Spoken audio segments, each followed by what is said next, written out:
In this video we're going to be looking at the dramatic surface mains of the Wiregill lead mines within the Great Eggleshope Valley in the Northern Pennines.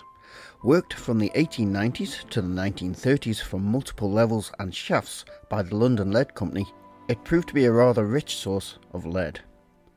The area is a monument to the ingenuity and sheer hard work of the miners and engineers involved in its operation, which at its height in 1896 employed 77 people below ground and 55 above, which would have included children. In this explore we're going to be looking at the main Great Eggleshope Valley, then move to the dramatic waste tips located in the Wiregill Hushes, before moving on to an unnamed but quite important hush that is very different in character to the main one. Then we'll go to the very less explored West Rake Hush, where surprises and mysteries await. So, starting with the valley floor, you can see that the tips coming out of the main level here are very much a feature, in total measuring just over half a kilometre long, which gives you some idea of the vastness of the underground workings here. With this higher view we can see a shop, which is where the miners would have lived during the week when they worked in the mine, and a support building. The shop belongs to Wiregill Lead Mine, whose portal is now long since gone, but originally connected through to the next valley. Here, flying north, looking to the south, you can see what little remains of the washing floors where the ore would have been picked and washed before going to the smelt mill.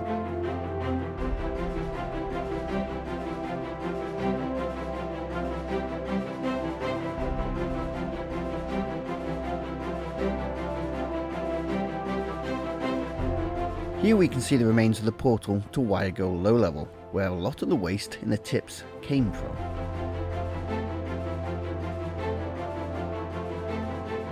Next we take a flight up to Wiregill Hushes, originally worked by hushing, where a reservoir would have been built at the top of the vein, which was then opened to allow the water to wash the topsoil off the vein. This, as you can see, was a devastating process, although you have to take into account here that a lot of what you see here are spoil tips from later workings.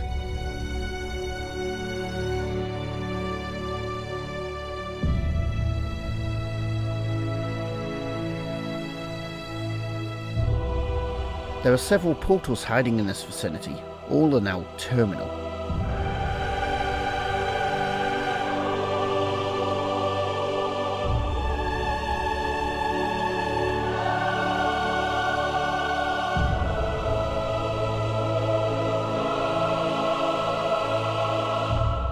Going over the top, we can see the neighbouring valley of Teesdale, another site of huge mining operations over a very long time.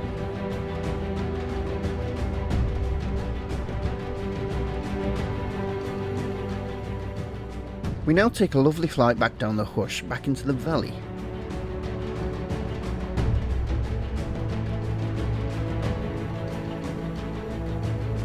Next we start our flight up the opposite hush of the same name.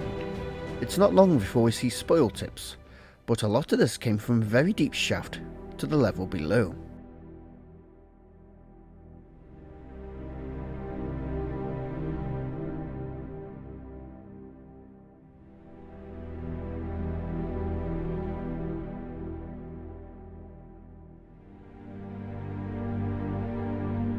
Seen here on this plateau is a mine shop. A nearby level that you can't see from here is another cause of the huge tips below. Next, just caught on camera, are the bowsies. These were individual bays for individual mining teams to store their ore before it went off to processing.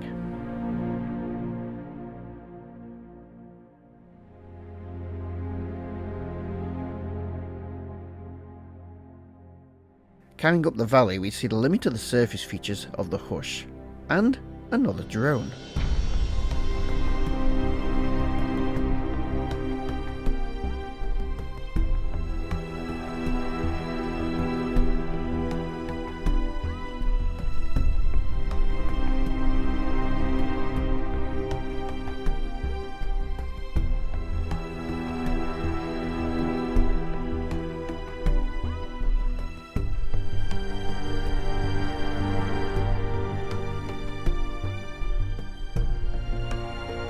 Heading back down the hush, we turn back on ourselves to examine the small quarry in more detail.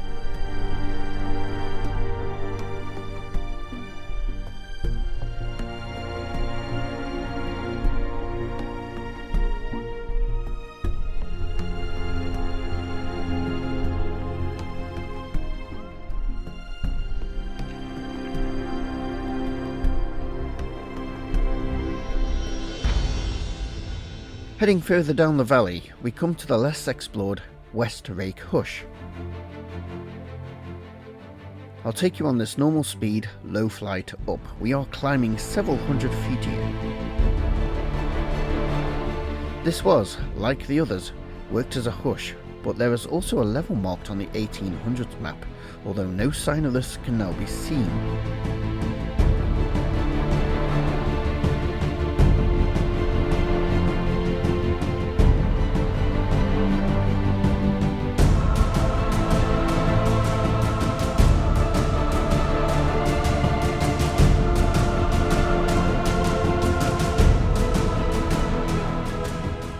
Reaching the top, I was excited to see a waterfall appearing on the screen, although at present there seems to be very little flow. Oh well.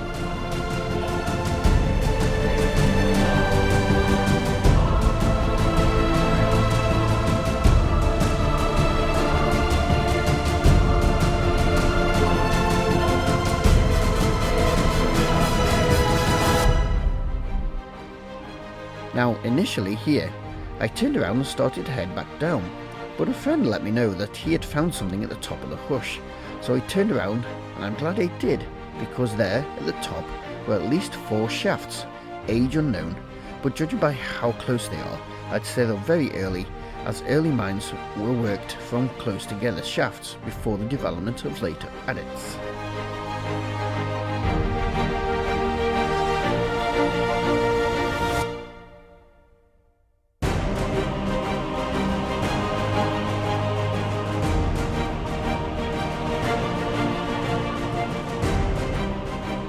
Below me there you can see my companion drone taking a look.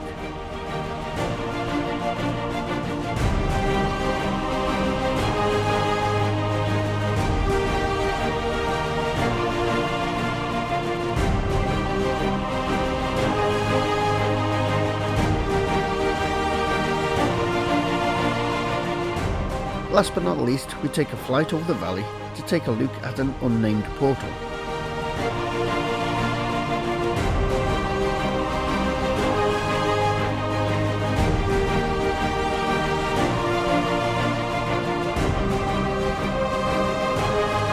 This one is collapsed not far inside.